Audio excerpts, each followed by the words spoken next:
Hey, Magic fans, welcome back. This is your captain speaking here on Captain Clyde's MTG, and we are back again for another day of new Capenna spoilers with a small c.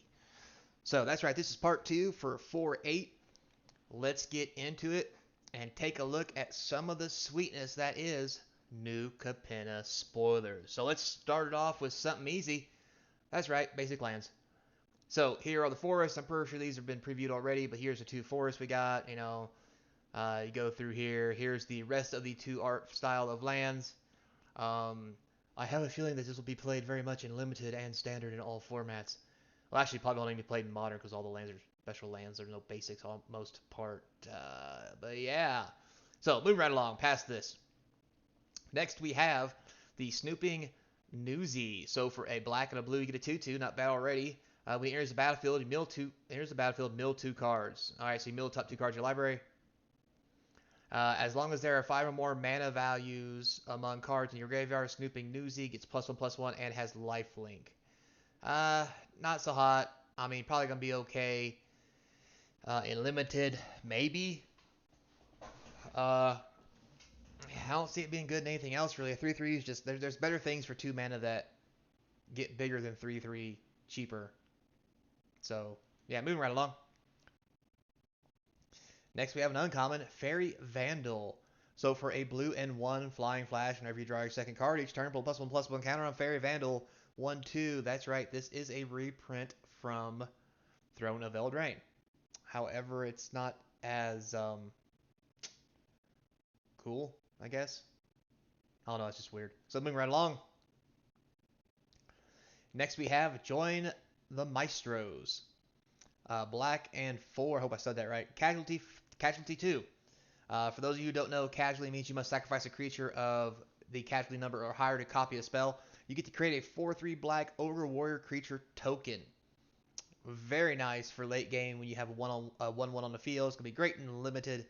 Probably as far as it's going.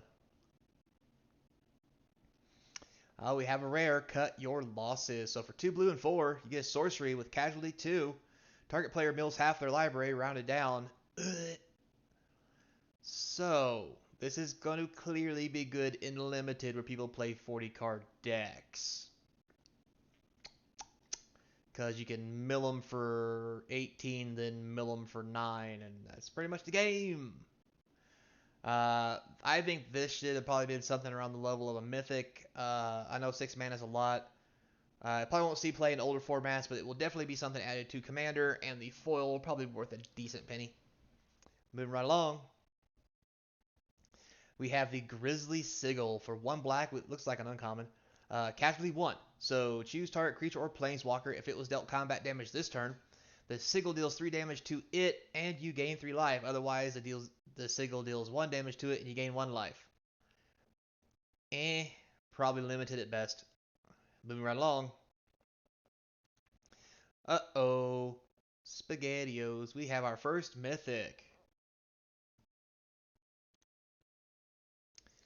So, apparently I did not remember to get the English version of this, so let me wing it. In other words, Google it. So, we have the All-Seeing Arbiter for 2 blue and 4. It's a creature avatar with flying. That's a 5/4, so 6 mana is already pretty good, I guess. Whenever the All-Seeing Arbiter enters the battlefield or attacks, you draw 2 cards and discard a card. Okay, that's just a little busted. Whenever you discard a card, target creature an opponent controls gets -X/-0 until the end of turn, where X is the number of different mana values between cards in your graveyard. So this is rather disgusting. I don't see it seeing a whole lot of standard play or even modern. There's better creatures out there you could finagle back to kill your opponent that has a lot better effects than this. However, in limited, this is going to be da bomb. So there you have that. So with that said, we'll move right along to the next card, which hopefully is in English. All right, we have Security Rocks, green, red, and 2 for a 5/4. It basically says that for a green and red, you can cast this, but you have to pay the mana cost with treasures. So if there's going to be a way to make treasures early and often, like especially on turn 2, you can make a 5/4. So that's a little disgusting. Let's hope this isn't too broken. If it becomes an easy way to do it, this is obviously going to easily see play in limited because 4 mana for a 5/4 is fine. If you get it for 2, it's even better. And as decks with treasure start popping up, this may become a very popular uncommon. Next, we have Carmella, Glamour, a Thief. So for a red, black, and blue in one, you get a 2/4 legendary vampire rogue with haste. For one, you can tap it and add 3 mana. Spend this mana only to cast instant sorcery spells. When the Glamour Thief dies, return up to 1 target instant sorcery card from your graveyard to your hand. This seems pretty good. Basically, if you have 5 mana, you can cast this for 2. Because you can lay it for 4, and then 1 mana into it gets you 3 back. Pretty decent uncommon. Probably going to see a lot of limited play. Probably will see some standard play, and I think this is definitely going to see some commander play. So, moving right along. Alright, we have Fight Rigging. Jesus. So for a green and 2, we have a rare enchantment. It says Hideaway 5. Beginning of your combat on your turn, put a +1/+1 counter on target creature you control. Then if you control a creature power 7 or greater, you may play the exile card without paying its mana cost. Very interesting. So for those of you who don't know, Hideaway is where you take the number of cards the Hideaway values for. You choose one, exile it, the rest go on the bottom of your library. And when you meet the condition of this card, which is a creature power 7 or greater, you get to play the Hideaway card for free. Very interesting. Hideaway in general as a mechanic, I think is going to be awful because no one likes free casting and it makes the game dumb. Just saying. So moving right along. Next we have Make Disappear. So for a blue and 1 and a casualty 1, counter target spell unless its controller pays 2. This is a pretty good common. Not only is it a good counter spell early, it's also a good one late. If you have a creature, you can make somebody pay 4. I really do like this as a common. I think it's going to see a lot of play. I think there might be better counter spells or better blue spells that this is going to fight for in standard. But definitely a limited all-star probably. So next here we have the Professional Facebreaker. Well, what a title. Anyway, red and 2 for a 2/3 with Menace. When one or more creatures you control deal combat damage to a player, create a treasure token. Sacrifice a treasure, exile top card of your library. You may play that card this turn. Oh. So this is going to go into Mono Red Rush for a card draw. I think it's going to be a very good card in standard, definitely in limited. I honestly don't think it's going to see any play outside of that. 3 mana is a lot, and I just don't think it does enough. Sadly to say. Moving right along. We have Maestro's Initiate. So 2 black and 2 for a 3/1. All right, for 4, a blue and a red, blue or red, you can exile it from your graveyard, draw 2 cards, and discard a card. Okay, very interesting. This is easily going to be a great card for limited. Probably a good card for commander too, just because of all the effects that it has. You chump with it, and then if you have mana later, you can draw cards with it. I don't see it getting a lot of play in standard, if any. Just because 5 mana is probably way too much. You got better things to do with your mana. Moving right along. Uh-oh, another mythic incoming. We have Bound Bombardment. So 2 red and 4 enchantment. Whenever you cast your first instant or sorcery spell each turn, exile an instant or sorcery card at random from your graveyard. Then copy each card exiled with Arcane Bombardment. You may cast any number of those copies without paying their mana cost. Sweet mother of God. So this is going to be dumb. So here's how it's going to go, guys. 2 red and 4, you lay it. You probably got lots of removal in your graveyard. Maybe playing blue for card draw, whatever the case may be. So you play your first card, exile a random card from your graveyard. You then copy each card exiled with Bombardment. So the first time you get 1, the second time you get 2, the third time you get 3. You see where I'm going with this? It's going to be busted. So if this doesn't come out as $5, $10, or $20, you better buy it up, because as soon as Commander figures out what to do with this, yeah, this is going to definitely be a thing. So moving right along. Evelyn the Covetous. So we have, good lord, look at that mana cost. So for a black or a red, and then a regular black, and then a black or a blue, and 2. So basically for 3 black and 2, you get a 2/5 with flash. Oof, that's a lot to go through. Anyway, so when Evelyn or another vampire enters the battlefield under your control, exile the top card of each player's library with a collection counter on it. Once each turn, you may play a card from exile with a collection counter on it if it was exiled by an ability you controlled. and you may spend mana as though it was mana made color.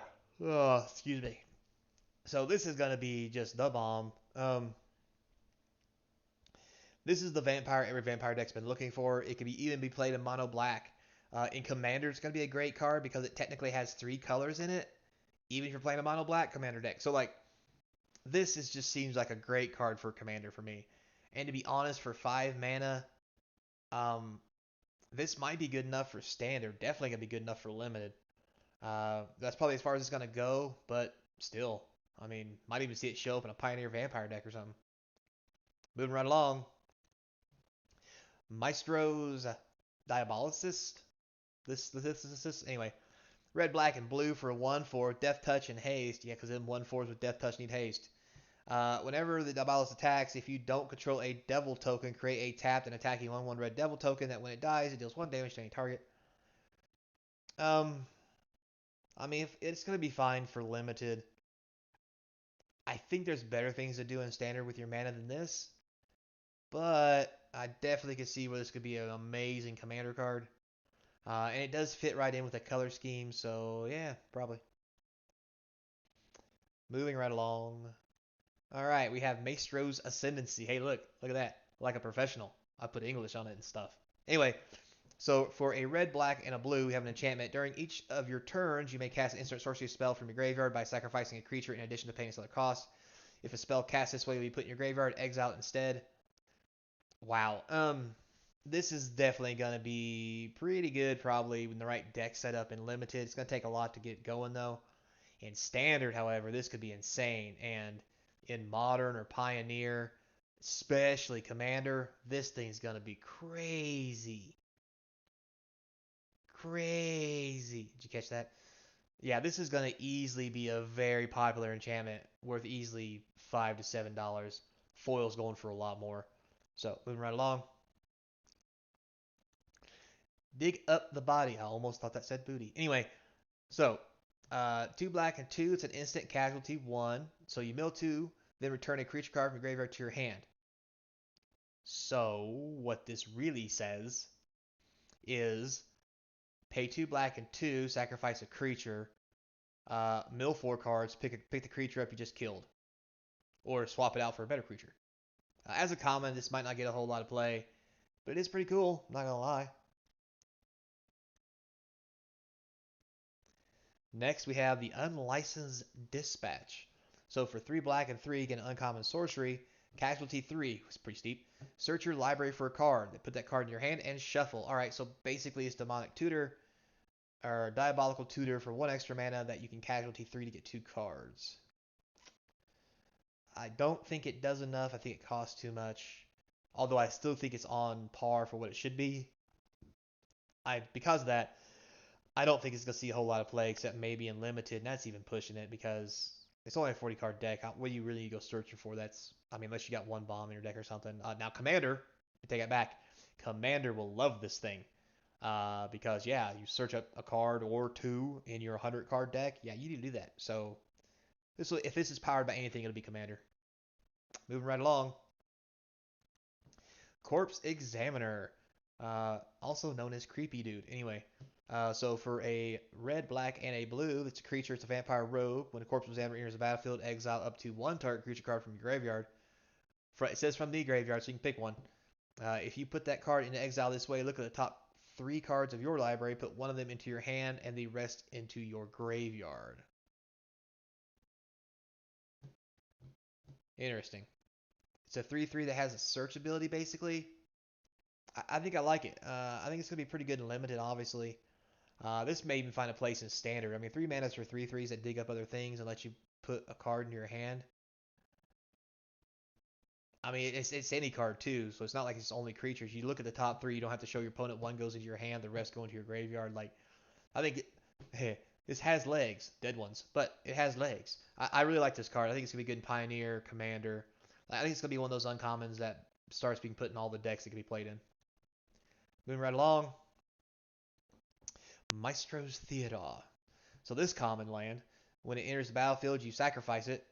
Okay, when you do, search your library for a basic island, swamp, or mountain card. Put it into the battlefield. Tap, then shuffle your library. You gain 1 life. That's very interesting.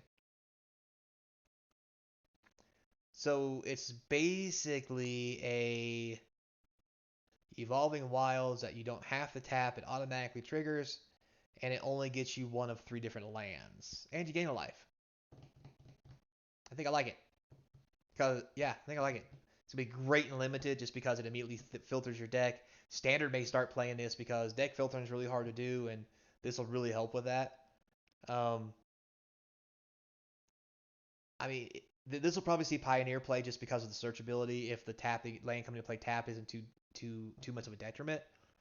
I think this has lots of possibilities. And you Commander guys, you always looking for stuff like this to go get stuff out of your deck. So foil copies of these would be great for Commander.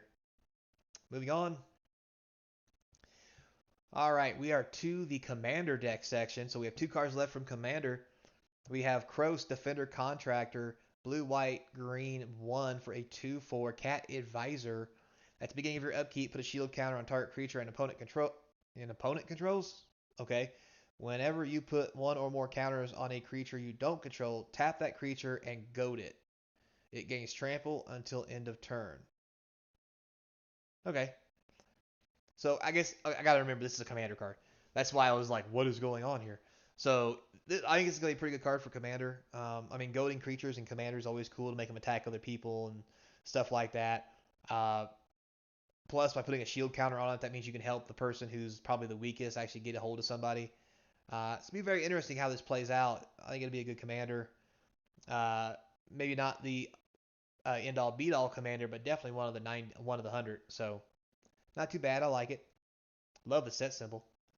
All right, moving on to the next commander deck, we have Fabane, Boss's Confidant. Look at that sexy beast. Get it? Cat, beast, giggity. Anyway, white, green, red for 3. It's a 3/6. Uh, Creature tokens you control have haste, because of course it's white, green. Um, Parlay is back. Look at that. So at the beginning of combat on your turn, each player reveals the top card of their library.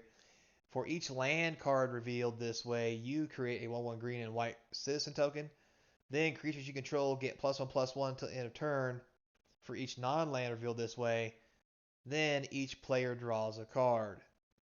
Very interesting. This has shenanigans written all over it. Almost said some very dirty words that would have probably got me banned on YouTube. Anyway, uh, I think this is going to be an amazing commander. I'm not sure what the deck's going to look like, but clearly it's a token deck theme. And with it being in green white, this is easily going to slide right into all those token decks that are already out there or make new ones around this one. So yeah, I do like it. I think these commander decks might be worth picking up. Now, with that said, that's all I have for the day, guys. I appreciate your time. As always, if you haven't yet, I notice most of the people who watch these videos do not subscribe. Please smash the subscribe button. Put some comments down below. It's going to feed that YouTube algorithm. And if you've done everything you can to support the channel and you want to do more, check out the links in the description to the Patreon, the eBay store, and there's just my email if you're just lonely and want to talk, because I ain't got no friends. Anyway, as always, until next time, be kind. And I hope to see you across from the game table.